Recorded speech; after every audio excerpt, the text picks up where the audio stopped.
ammattikorkeakoulu on monialainen, kehittyvä, parikymppinen opinahjo, jonka opiskelijatkin ovat noin parikymppisiä. Niinpä meidän opettajienkin täytyy pysyä aika virkeinä.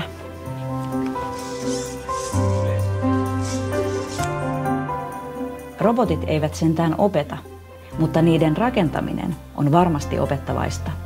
Ja ehkä ne kertovat jotain myös tämän koulun ilmapiiristä. No se ilmapiiri on rehti ja reipas ja hassu ja välillä vähän lapsenmielinenkin. Mä toivon, että ammattikorkeakoulu on mahdollisuuksien talo niin opiskelijoille kuin opettajille ja henkilökunnalle.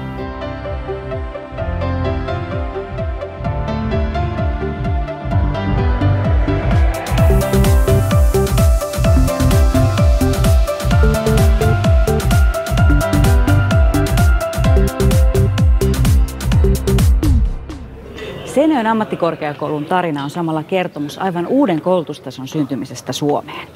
Eikä sellainen voi olla aivan helppo juttu.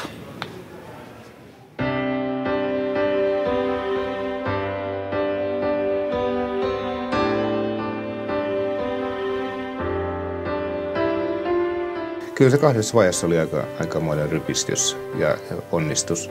Ensin oli tämä kokeiluvaiheen pohjan muodostaminen. Että löydettiin tämä 5 oppilaitoksen pohja, monialaisen ammattikorkeakoulun pohja. Ja yhtä lailla sitten vuosina 1994-1995 vakinaisen luvan hakeminen oli kyllä iso haaste.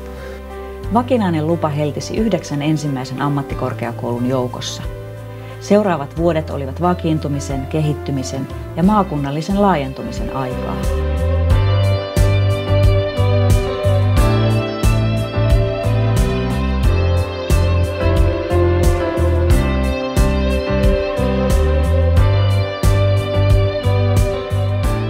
...2000-luvun alkaessa Seinäjoen ammattikorkeakoulu kaipasi lisää tilaa ja uudenlaista toimintaympäristöä ja ryhtyi itse luomaan sitä Seinäjoen länsirannalle. FRAMI-ympäristön taustalla oli voimaa ja tahtoa, mutta myös sattumaa ja hyvää onnea.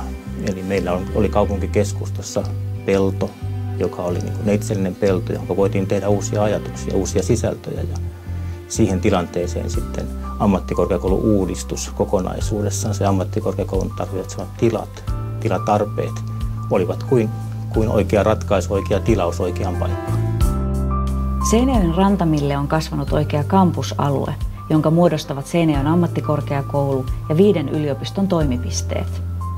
Ammattikorkeakoulun toiminta keskittyy FRAMin alueelle nyt noin 80%.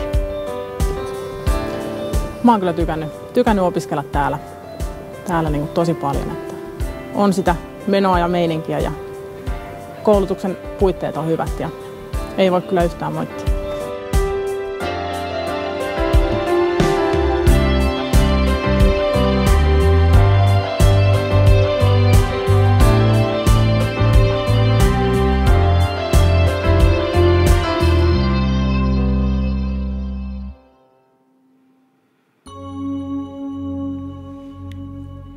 Täältä FRAMista löytyy myös 3D-virtuaalilaboratorio, jonka avulla voitiin käydä uusimman laajennuksen eli FRAMI F:n tiloissa jo suunnitteluvaiheessa.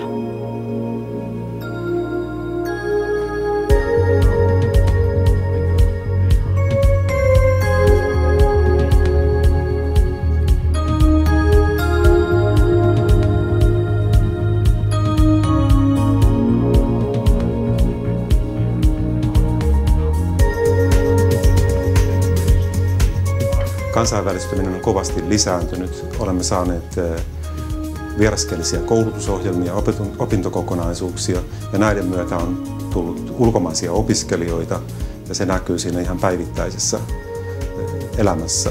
Lisäksi on vaihto-opettajia, jotka rikastuttaa sitä opetusta. Kansainvälisyys on kaikkialla. Se on yksi keskeinen tavoite. Sen lisäksi toimintaa värittää aina vain enemmän monipuolinen yhteistyö yritysten kanssa. No kyllä sillä, että meillä on oma ammattikorkeakoulu omassa maakunnassa, niin kyllä sillä on äärettömän iso merkitys, oikeastaan ratkaiseva merkitys tämän alueen teollisuudelle ja kaupalle ja yleensäkin liike-elämälle. Se, että täällä on laitteita ja muuta, niin se on itsestäänselvyys, mutta isompi merkitys on sillä, että me voidaan kokea, että meillä on helposti lähestyttävä, lähellä oleva, meidän kieltä ymmärtävä ammattikorkeakoulu. Vuoden 2013 alussa Seinäjoen ammattikorkeakoulu on lähes 5000 opiskelijan yhteisö. Yli 1000 opiskelijan aloja ovat tekniikka, liiketoiminta sekä sosiaali- ja terveysala. Maa- ja metsätaloutta opiskelee yli 600 ja kulttuuria runsaat 500 opiskelijaa. Tutkintonimikkeitä on kaikkiaan 16.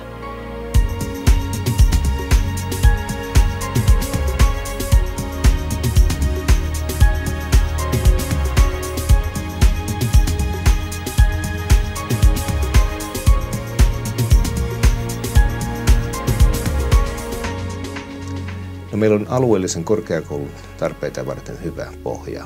Monipuolinen ammattikorkeakouluopetus tekniikan, liiketalouden ja sosiaali- ja terveysaloilla. Ja sitä sitten täydentää erittäin hyvin kulttuurialan koulutus.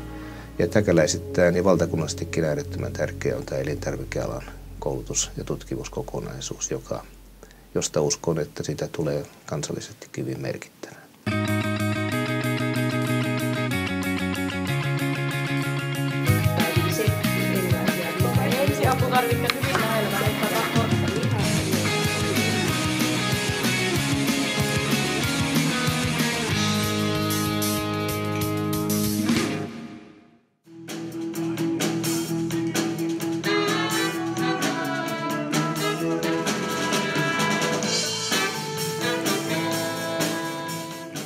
Ja osataanpa Seinäjoen ammattikorkeakoulussa tehdä myös musikaaleja. Tässä ovat käynnissä kunnon kasarinbileet Fame-musikaalin harjoituksissa.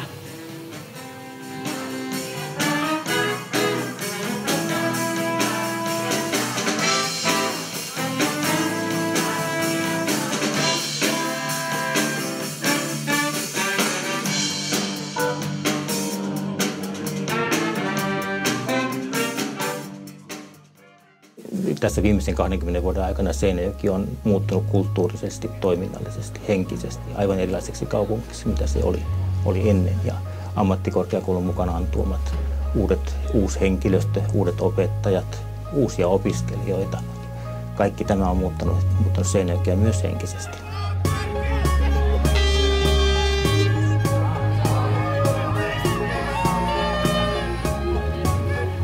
Mä olen monesti siitä sanonut, että kyllä me ollaan niinku hartiavoimin tehty töitä välillä päiviä ja välillä öinkin. Että me saataisiin nostettua sitä opiskelijakaupunki-imagoa niin kuin ylöspäin. Että kyllä se on koko ajan niin kuin nousee ja nousee, että opiskelijat hankkii enemmän ja enemmän haalareita ja me näytään niin kuin kaupungin katokuvassa silläkin tavalla. Totta kai varmasti aiheutetaan pahennusta aina vähän väliin, mutta eikö jokainen tee aina niin väliin? 2 vuosikymmentä on siis menty hyvään suuntaan. Mutta että mennään jatkossakin, se vaatii lisää työtä, varsinkin kansainvälisyyden suhteen. Meidän pitäisi päästä siinä astetta fokusoidumpaan toimintaan. Meillä on paljon yhteyksiä, paljon hyviä yhteyksiä, mutta ei tämä maakunta yksin pärjää ja ei Suomi pärjää. Ja sitä varten korkeakoulut on olemassa, että ne luo tällaiselle toiminnalle kehitysalusta.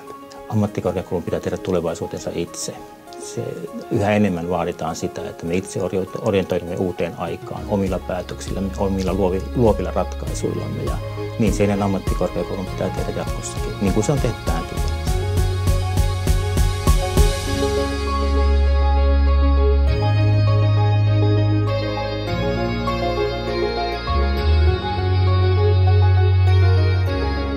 No ihan yhtä lailla mä haluan nähdä oman tulevaisuuteni hyvänä, että nyt sitten vaan laitetaan työhakemuksia perä toisensa jälkeen ja katsotaan sitten, missä sitä vaikutetaan tulevaisuudessa.